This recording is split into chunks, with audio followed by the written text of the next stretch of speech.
This is something that I don't think anybody really expected from Donald Trump. To support putting boots on the ground in Iran is something that probably at least 80% of Americans would just absolutely not stand for. A very decorated soldier told me in confidence before the Iran war that the Venezuela high might lead to an American miscalculation on Iran, quote unquote, his very words. Yeah. And a lot of young people indeed say that the Iran war is Epstein war because this is just a distraction. And of course, there's that whole America First narrative that is part of his political message, which is that, hey, we should focus on America above all.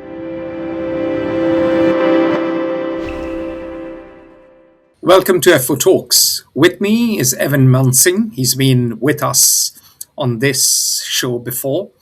Evan is running for Congress in the Colorado 8th District. Is that correct, Evan? You got it. That's correct. Excellent. And Evan has done many things in his life. He's been a combat veteran. He's been a business leader. He cares deeply about healthcare policy. In fact, we were speaking about healthcare just before we started recording this. Evan is here not to discuss the implications, the domestic implications of America's foreign policy, or many of the other things we've discussed in the past. Today, Iran is on our mind. And it is on our mind for a lot of reasons, many of which are self-explanatory. And on February 28th, Donald Trump, US President Donald Trump, declared war on Iran. He has since launched attack after attack, and so has Israel. Some of the results have been spectacular. Some of them have not been so spectacular.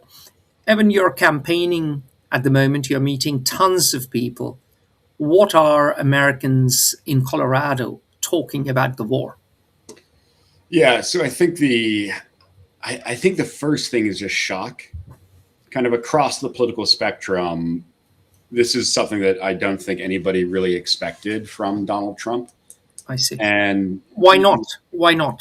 Well, because he's a president who campaigned on the idea of getting us out of foreign wars and keeping us out of foreign entanglements. And a great deal of his presidency to date, both in his first term and really in the second term, has been pulling us away from foreign engagement, be it with NATO, be it with any number of trade treaties. And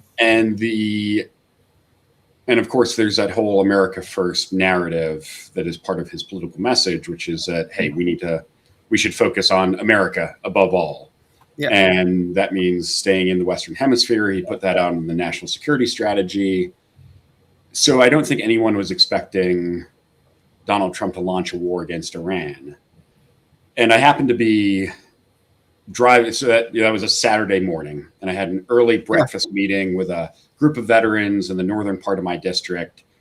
And I woke up, checked, as I do every day, check the news to see what's going on, and was shocked to see that we had launched an attack on Iran. We hadn't declared war. We still have not technically declared war. And then I went up to this. If we are to believe Pete Hegseth, it's only combat it's only conflict. It's not war. Exactly, which obviously doesn't make sense. We are at war. Everybody knows what war looks like, and this is war.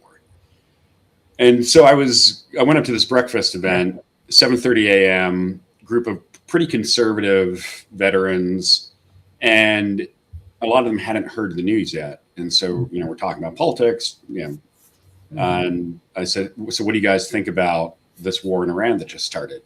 And across, I read this big table and everybody's shocked. And they're like, what are you talking about? I said, watch your phones, go check the news. These gentlemen were just completely horrified by the idea that we were getting into another war. And that's true across the political spectrum. If you're a Democrat, if you're an independent, if you're a Republican, the vast majority of people I talk to are, number one, shocked that we're doing it, and number two, just flabbergasted by why this is a good idea. And Americans understand that Iran is an evil regime. It's a regime that sponsors terrorism. But the idea that we are going to, without any sort of real rationale, get involved in a full-scale conflict in the Middle East after just having pulled out of Afghanistan a few years ago. Oh, speaking of Afghanistan, you served there as a Marine Corps infantry officer. Yeah. And yeah, so I was an infantry officer. And, my experience in Afghanistan, like a lot of people who fought in Afghanistan, Iraq, or Syria, and also veterans I talked to who fought in Vietnam, was that at the end of the day, we understood that we were fighting a losing war, a war we didn't have a strategy to win, that there was no real definition of what winning would mean. Like, what does winning in Afghanistan actually mean? Does it mean having a democracy that looks exactly like America, a capitalist free market economy, or is it just a cessation of hostilities? And I feel like all of that is compressed into a very short time frame with Iran, because from day one, it's been unclear what the administration's goals are in this conflict. Is it regime change, which is kind of what they started with? Is it a popular uprising from the Iranian people? Is it the destruction of military assets? Is it the prevention of a nuclear program? Those goals have shifted every single day. And every time you hear either Donald Trump or Pete Hegseth or Carolyn Levitt talk about it, the goalposts keep shifting. And a couple of days back, Carolyn Levitt said something about, Donald Trump gets to decide when Iran has unconditionally surrendered.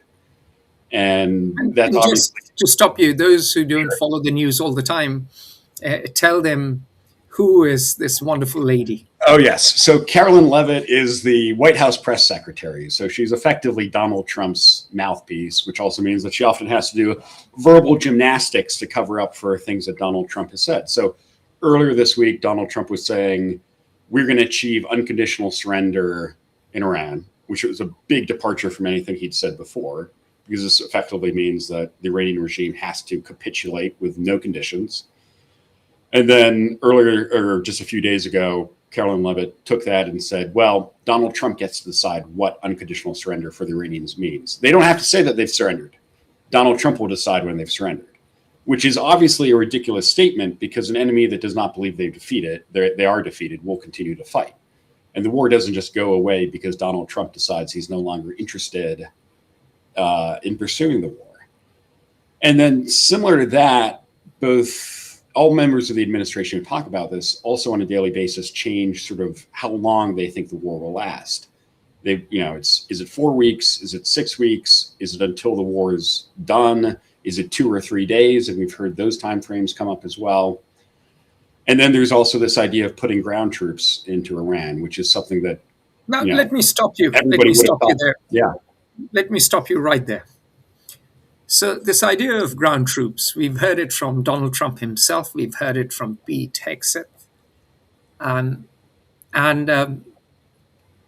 My question to you is, this was a thin red line until a few weeks ago. In fact, correct me if I'm wrong, the reason Obama hesitated to go into Syria was because of Afghanistan and Iraq.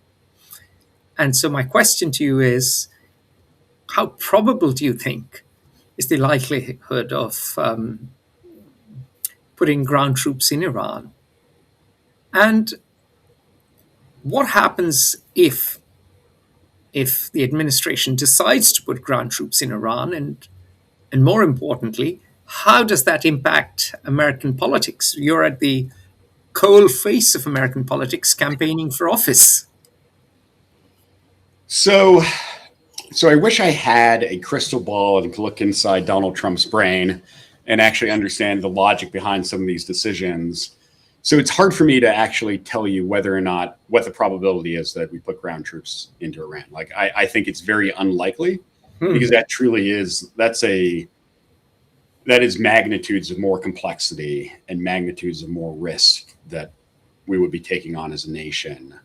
But to say that it is possible to understand the rationale for any of Donald Trump's decisions is a far cry from reality. Some of the things he's done just don't make sense. I think the domestic implications would be disastrous for him and his administration. Americans absolutely do not want to see ground troops in Iran, because we understand that when you put boots on the ground the casualties will increase exponentially. The risks go up. It's a more complex, more expensive, more dangerous thing to do.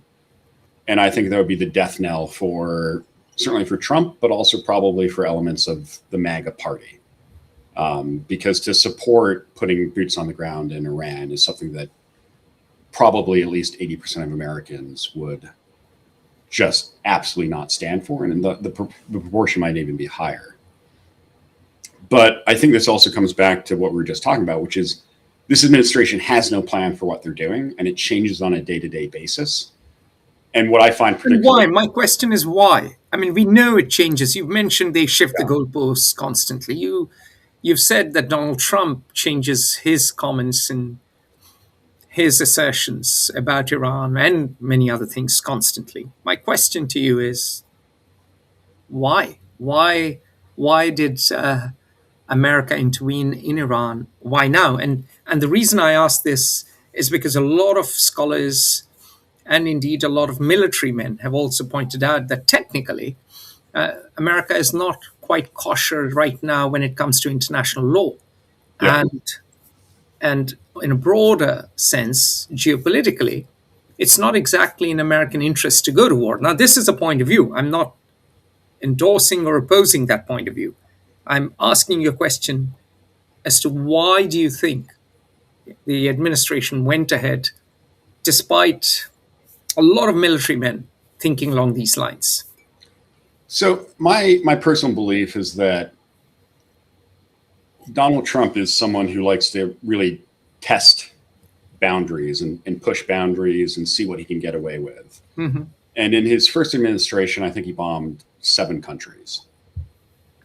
In the first, and that was 4 years, in the first 12 or 13 months of this administration, he's bombed 7 countries. So he's decided that this is something he likes. Mm-hmm. And despite being the anti-interventionist presidential candidate, he's decided that he likes intervention. And I think what he does is he tests things out, and he says, okay, I did bombing, I attacked nuclear sites in Iran and got away with it. Then he did some military activity in Nigeria at the behest of some Christian nationalists here in the U.S. And then he went into Venezuela, and which was a spectacularly successful operation. Certainly from a military standpoint, absolutely. Incredibly difficult thing to pull off, and they pulled it off. I don't agree with it, but it was a spectacular success from that standpoint. I'm talking in military terms alone. I'm not talking in terms of political terms. I'm not talking in terms of diplomatic terms. I'm not talking in terms of the historical ramifications of that action, but purely in military terms, spectacularly successful. And I think that led him down to a path of, okay, I did this thing. It worked for me. There were no casualties, or there were no killed in action anyway.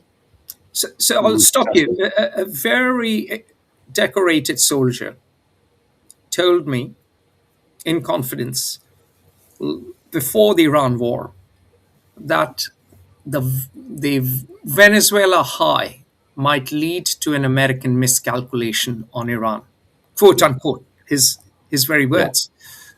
Would you agree with that? I think that's exactly what happened. I think Trump saw the success of a very discrete type of military operation and said, oh, I'm going to do something similar, but I'm going to push the boundary even further. I got away with Venezuela. A lot of people would have said that's a bridge too far. Now I'm going to push the boundary further. And this is something I've been worried about all along with Trump, is when he intervenes in foreign countries, he doesn't really have a plan. And at what point do you step into the quicksand and get dragged down? And that feels like what's happening right now. Is the Middle East is full of quicksand. Yes. And it feels like he launched an attack in Iran, maybe expecting that the Iranian people would spontaneously rise up, or that the regime would capitulate unconditionally in a few days, and it hasn't happened. And now he's caught between a politically rocky and a hard place, which is, if he pulls out immediately, then he basically admits that he made a mistake. Mm. But if he continues to go down this route and gets sucked further and further, then that's a position he doesn't want to be in. I don't think any Americans want to be in. And it's also something that I don't think he has the attention span to deal with. So, what you are saying is that he miscalculated. He was pushing the boundaries. He assumed this would be a hit and run, a shock and awe. He assumed the people of Iran would rise up. They were protesting in any case. And the regime, which was brittle, the Iranian regime, the regime of the mullahs, which is oppressive, which is draconian, which has in particular been discriminatory towards women, would fall. That was the underlying assumption. I can't think of any other assumption that would have made sense. So it has to be that he thought that somehow we would be able to pull off a resounding success in 2 or 3 days with no casualties. And that's clearly not proven to be the case. And now he has to decide, does he pull out or does he double down? And my concern is that he doubles down and gets us further and further into a conflict that we don't want and that we're not prepared to fight. So we are speaking, sadly, at a time when attacks have occurred on American soil. Yeah. It has been by these have been, not it, these have been by lone wolves, all the way from Michigan, I think, south to Texas. Correct me if I'm getting my states mixed up, but that's what I remember. Yeah. And do you think now these attacks could change American sentiment? Would a terrorist attack, God forbid, but let's assume for a fraction of a second that a terrorist attack does succeed, does a mood in America then change, and does America get sucked into a deeper and longer Iran war? My belief is that if it's a lone wolf attack, if Yeah. all the attacks we've seen recently appear to be lone wolf sort of ISIS-inspired attacks, and I think if those continue, I think that gives Americans more and more rationale to pull out, which is Got it. And let me stop you for 1 second and tell our American and other listeners that ISIS, Islamic State, is a Sunni organization. Iran is a Shia power. They're two very different entities. In fact, the Shia-Sunni rivalry goes back well over a millennia, well over 1,000 years. And the Islamic State and Iran were at loggerheads. In fact, there's an argument to be made that without Iran's help, it might have been difficult to beat the Islamic State. So attacks so far, as Evan has said, have been more Islamic State inspired, or is the type of attacks Islamic State does. But should that to change, and if Iran were to be found orchestrating that attack, then what happens, Evan? Yes. So I think if there's a true state-sponsored terrorist attack organized or associated with the Iranian regime, I think then there is a rally around the flag. And I think that then gives the American people an impetus to then back the administration in the ongoing of the hostilities. I don't think people will like it, but I think people will say, okay, this is now a direct threat to the homeland. Yeah. And I think that was something that was, Donald Trump never really had clear rationale for going into Iran. And there was sort of this generic, well, they're a threat to American interests, but a direct threat to the homeland is a totally different ballgame for Americans. And understood. That changes the calculus completely. yeah. Okay. Now, the Congress has become weak over the years. You're aiming to go into Congress. There are numerous papers by constitutional scholars and indeed interested observers. I'm not a constitutional scholar, but I did study political philosophy. I take a great interest in politics and the structures of government and constitutional law. The Congress has receded. We now have the theory of unitary executive. Executive privilege has expanded over the decades. It's not just Donald Trump. In the case of war, I have my constitution, a copy of the Constitution right behind me. It's supposed to be the Congress that declares war. Yeah. Now, what has been the role of Congress in this war? And if it hasn't had much of a role, what does this mean for the future? Are we moving to a Caesarean presidency now? It certainly feels like we're moving to a Caesarean presidency.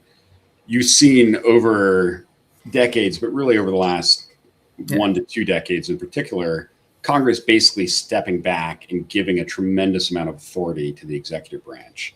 Mm-hmm. And Article 1 of the Constitution very clearly says that Congress should be not a co-equal branch, but the leading branch of the U.S. government that sets direction for the country.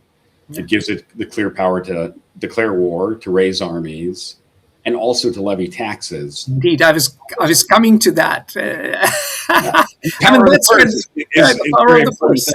That's and particularly with the House of Representatives, and that is why the Supreme Court has passed a judgment, against Trump tariffs. But we'll discuss that in another episode.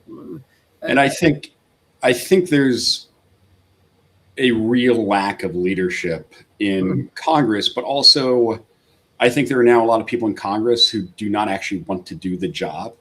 Congress used to be very jealous of its powers, and it didn't matter who was in charge or what administration, what party they were affiliated with. Congress always wanted to protect its power, which makes sense, right? Like, why would you want to give it up? But there's been this increasing trend of people in Congress who don't seem to be actually interested in exercising their authority or doing their job. And that's incredibly problematic. Let me interrupt you, since I live in DC. I've lived here for a bit, and I've had to observe Capitol Hill at somewhat close quarters. More than once, I have encountered social media managers who seem to be more important and sometimes get paid more than legislative directors. Really? Wow. And correct me if I am wrong. I mean, the primary role of the Congress is to make laws. Exactly. I mean, that is how they do their job. It's to make laws. It's not to tweet enact political theater, and it's not to make TikTok videos. It's to legislate. And you've seen Congress do that increasingly less. There was actually an article in The Economist a week or two ago you might have seen that had a very nice bar chart which showed that the number of bills Congress passes has just steadily fallen. I saw that. Yeah, very much so. But that's not the only piece of literature. There are many research papers on this. That's why I said there are a number of scholars who've commented on this. And the fact that Congress has declined is an open secret. And a very wise older gentleman mentioned to me over dinner a few months ago that we now live in an era of performative politics. Feels that way. Yeah. And I think Congress is really at a crossroads, which is it can either step up and do its job, which is to do things like rein in the president when the president creates a war that no one wants to fight, or with tariffs, for example, to actually take back the power of tariffs. And you've seen Mike Johnson try to give that directly to Trump multiple times. Mm-hmm. And at the end of the day, if over the next year or 2 years or 3 years, Congress doesn't take back those powers, then you'll have to say that we are effectively a Caesarean democracy and that there really is no effective legislative body if they don't actually want to legislate. And I think that would be very, very bad for our country. And I don't think that what American voters want is a unitary executive or an executive who's able to make all these decisions. And certainly our framers, the founding fathers, did not want that. They saw that as a direct road to tyranny. But if we don't get people elected and we don't have people in Congress who actually want to legislate, then that will continue to decline. And I think there was Gallup polling that showed that the approval rating for Congress as a body was something like 17%. That may be true, but the approval rating of individual congressmen tends to be high. So there's a contradiction there. That is true. Yeah. And so perhaps part of the fault is not just members of Congress, men and women there, but also, in a way, the public, because perhaps the public want congressmen to ride hobby horses, or maybe they are so hung up on their special interests or their core hobby horses, whatever their one interest pony, one interest agenda is, but they don't care really about the broader responsibilities. So this is not to absolve members of Congress of their sins, but I'm pointing out that perhaps it's not as simple as just members of Congress not doing their jobs. That's a fair point. I think it's also harder to hate an individual than to hate a body. Yeah. And so I think that's part of the gap is when you say, Congressman so-and-so or Congresswoman so-and-so, you're like, oh, okay, they seem fine. But when you say Congress as an entire group, Mm-hmm. I think most Americans that I talk to would say, what are those people doing? Doesn't matter what the party is. They're not wrong. They're not wrong. Now, so in the context of the Iran war, do you think there'll be an at-war resolution? There needs to be. We saw the Senate whiff on that about a week ago. And I think it's instructive that in the entire war, the 2 decades of war in Iraq and Afghanistan, Congress never passed furthering resolutions. There was the initial initial authorization of force for both of those conflicts. And then Congress basically just ignored that going forward. And considering that there is no authorization of force in Iran, I think this is an opportunity for Congress to step up and actually exert its authority. Mm-hmm. But I think it's useful to keep in mind the fact that Congress has not done a good job with that. And then oftentimes people in office seem to want to just kick the can down the road and sort of ignore problems and not take responsibility, which is what happened in Afghanistan and Iraq, and just let the executive branch drive that train. Yeah, that's true. That's true. I mean, when a lot of people talk about increasing executive privilege, a lot of congressmen and congresswomen will admit off the record, and experienced staffers will admit off the record, that Congress has willingly handed over power to the president or the executive branch out of pusillanimity, or to use a more common word, out of sheer lack of courage and conviction. So let me ask you then my last question, which is a simple one. Faith in institutions, and I've been writing about this for a while, has plummeted over the years. Look at the war in Afghanistan, lasted forever. The Taliban are back. The war in Iraq, which was a disaster, an unmitigated disaster, a disaster with a capital D. There was the Great Recession, 2007, 2008, followed by the bailouts, which was socialism on the downside and capitalism on the upside, which basically de facto means, oh, you're a big company, you fail, no worries, we'll save you. And the CEOs will still keep their executive jets and keep their bonuses. Yeah. And if you succeed, you make as much profit as you want, and if you're running a fund, then you pay carried interest, so you pay 15% tax, much lower than someone who's working as a fireman or a teacher. So that led to both Occupy Wall Street and Tea Party movement, both of which I studied closely. And it was fascinating. They seemed polar opposites, but they were driven by the same grievances. Then you've had the election of Donald Trump in first term. Then you had, of course, Joe Biden. And amongst all of this, the temperature against China has got higher and higher. Both the Republicans and the Democrats, and this is where Donald Trump deserves credit. He has certainly changed the narrative on China. He's certainly shifted the focus to China, although you could argue that Obama began it with his Asia pivot policy. The fact that, China shock, jobs went to China, is now common parlance across all states and in both political parties is well known. And this feeling that the elites have been too busy enjoying the fruits of sin on Jeffrey Epstein's island. And a lot of young people indeed say that the Iran war is Epstein war, because this is just a distraction. So in the context of this constantly declining faith in institutions. What do you say and you are trying to get into one of those institutions? What do you say? Where are we headed?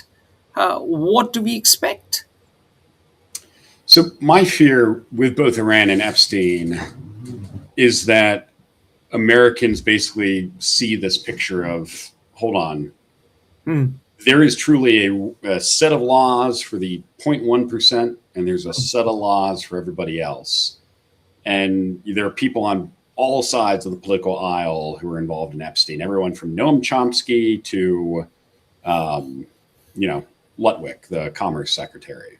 And they're all engaging in partaking in the fruits of sin, or pedophilia, as I would say. And I think that is incredibly destructive to American trust in our political structure and our economic structure, because it shows that if you're rich or powerful or well-connected, you can get away with anything for decades. It's not just, by the way, it's not just, as you pointed out, people who are politically inclined. You even had venerable names in tech and business, such as Bill Gates. Yeah, and that's so true. that has really shaken the faith of not just Americans, but actually any citizen around the world, in any country, about the motive, intentions, and character of elites. After all, the Norwegian royal family is involved. Prince Andrew has had to go. Lord Mandelson has gone. In fact, both of them have been arrested. Some would say, and Americans say that to me, especially young Americans. I have many interns, of course, so I get to talk to them every Saturday. And many of them say that in Europe, at least, there's accountability. In the UK, both Prince Andrew and Lord Peter Mandelson have paid the price. They say in our country, no one has paid any price. Yeah, I mean, I totally agree with them that it's disgusting that we're not actually, there does not seem to be a desire to actually go after these people. But I think there's also another part of this, which is Donald Trump was elected sort of as the anti-elite, break down the system candidate. And Americans saw that the elite were not working for them. They were sending jobs to China. They were getting us involved in wars in Iran. And it's not just the elites, it's also the so-called... Not Iran. I mean, they were getting Iraq. Iraq and Afghanistan. I'm getting ahead of myself. Although a video has gone viral on social media about Hillary Clinton promising to go to war against Iran. Oh, really? Oh, yes. I suspect, they've compiled her comments on Iran, or perhaps she did say it in one go. But she was very hawkish on Iran, if you remember. And yes. So people are saying, well, I mean, it wouldn't have mattered if there would have been anyone else. And of course, conspiracy theories throw in the word Israel.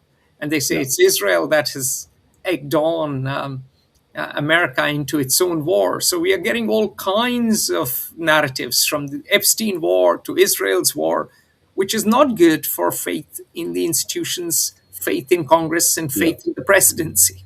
And I think that is one of my biggest fears, is that this causes Americans to basically totally disassociate from political activity and from civic involvement. Because at the end of the day, if you say, all these elites control everything and they're getting away with crimes, and it doesn't matter who I vote for, both the Democrats and the Republicans are working against me. They're committing us to foreign wars. And every time a politician shows up and promises something, 6 months or a year later, they break that promise in the most horrendous fashion.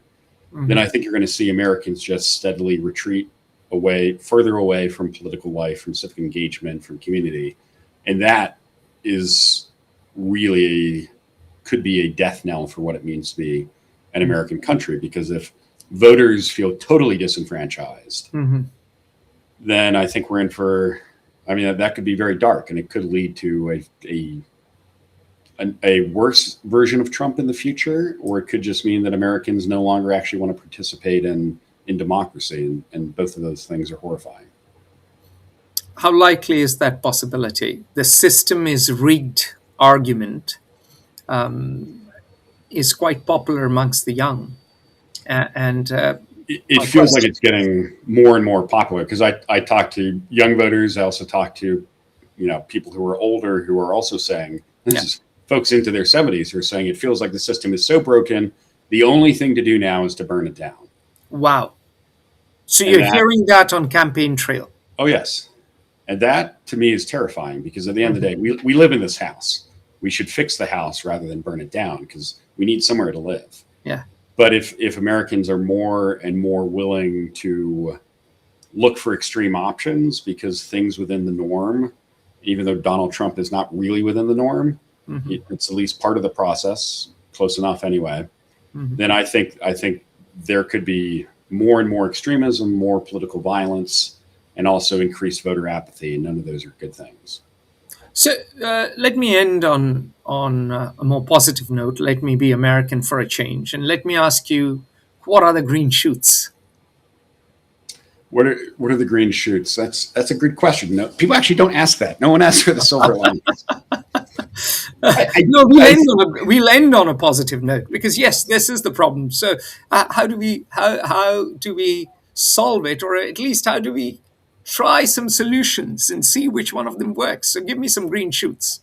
Let me offer a couple of things off the top of my head. One is, it does feel like the Trump presidency has been so bad that Americans are starting to get more politically active and more politically informed. And so you're just contradicting. You're saying on the one hand, the system is rigged argument is holding sway not just amongst the young, but the old. But now you're saying there's also more political involvement. Well, being angry is a form of political involvement. Okay. So I guess maybe the distinction is, it feels like there's this longer trend towards political disengagement. And right now there's a bump. And maybe that breaks that trajectory and we go up and people get more and more engaged. Certainly people seem very passionate right now. People are willing to come out to town halls. People are more willing to talk when I'm knocking doors.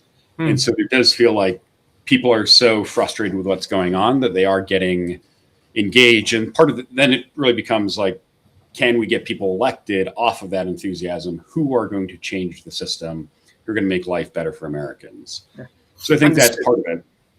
And you are getting, when you knock on doors, are you getting good questions? Are you getting probing questions? Are you getting suggestions? Are you getting at least some decent conversations? Oh, yeah. I would say 70 to 80% of the conversations I have are really good, and people are interested in engaging, even if they're not part of my political party. Of course, you do have a handful of doors that get slammed in your face, but that's the nature of being in retail politics, or involves you knocking on doors to talk to people.